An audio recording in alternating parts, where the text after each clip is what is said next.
Next, let us try to look at this property. Integration a to b fx dx is equal to integration a to b f of a plus b minus x dx.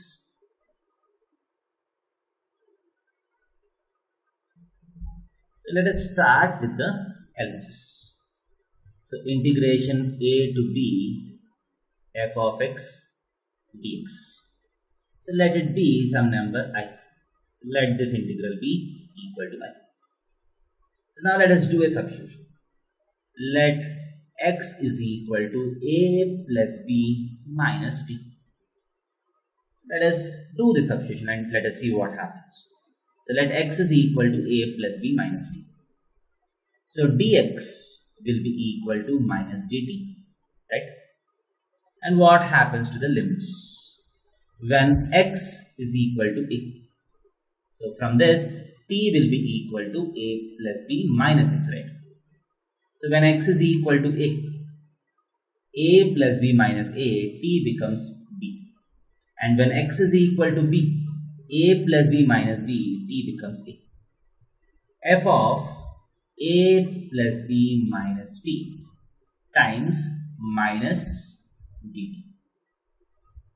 So that is equal to, so we have already seen, if you send this minus onto the limits will get interchanged. So minus of integration b to a becomes integration a to b f of a plus b minus t dt. And now we know that the definite integration variable is a dummy variable. So now I can put this is equal to integration a to b f of a plus b minus x dx. So I integration a to b fx dx is equal to integration a to b f of a plus b minus x. And the previous property is a special case of this property.